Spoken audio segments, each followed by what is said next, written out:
Astăzi vreau să vă arăt produsele mele terminate.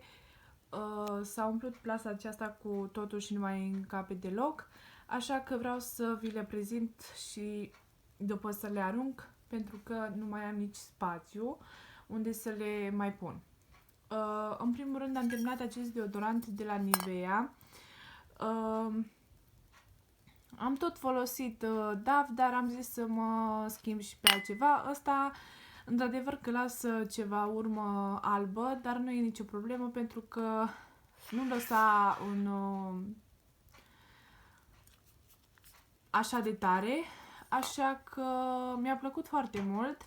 A mirosit foarte bine, fresh. O să-l mai recumpăr și o să încerc și alte arome de la ei. Am terminat și un parfum de cameră, fix acum s-a terminat, din asta cu orhidee albastră, deci miroase superb.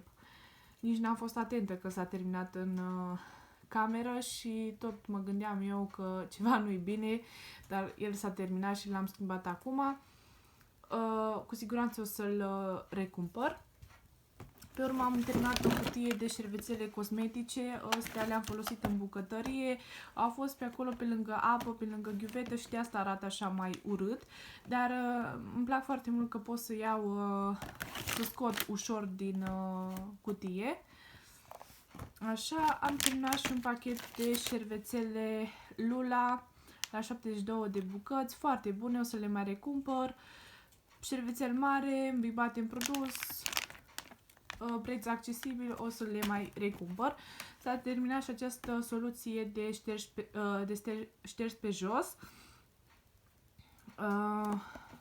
cu miros de primăvară, la 1 litru. A fost ok, mi-a plăcut foarte mult, dădea o strălucire gresiei foarte plăcută.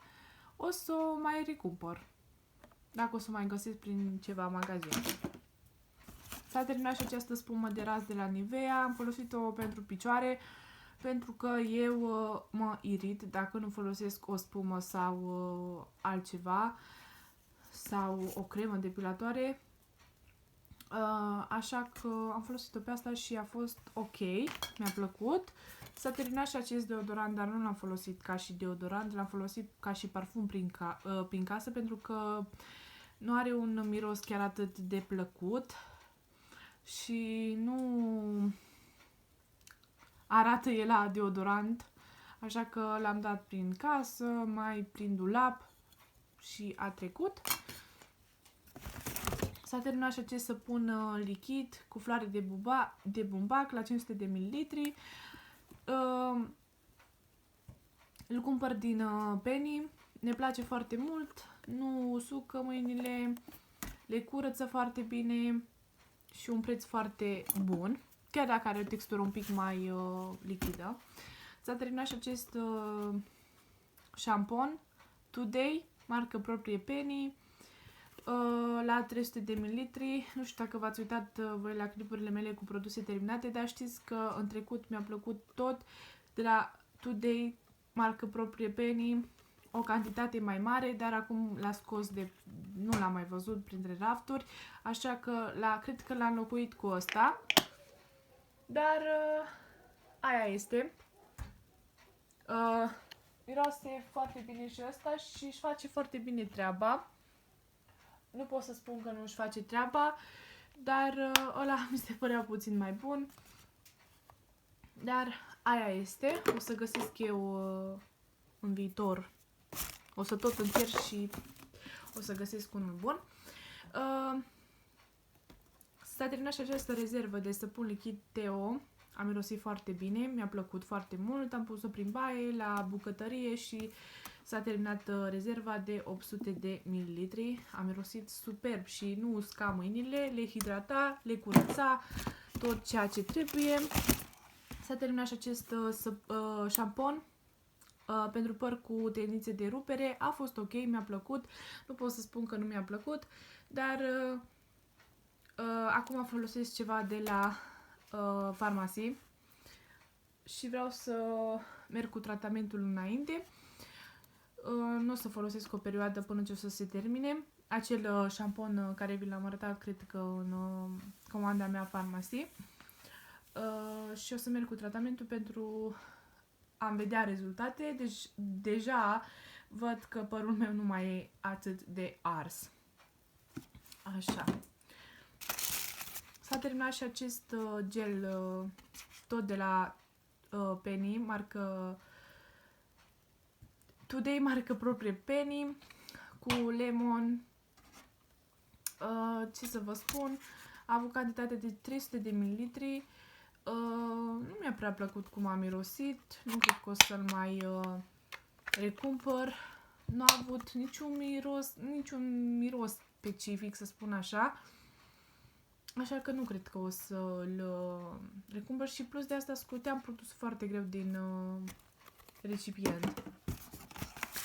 Am terminat aceste dischete Beauty Care, 120 de bucăți, mi-a plăcut foarte mult.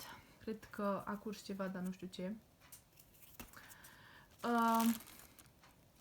A fost ok, mi-a plăcut că nu s-au destrămat, au fost cusute pe margine. O să le mai recumpăr cu siguranță, dar a curs ceva.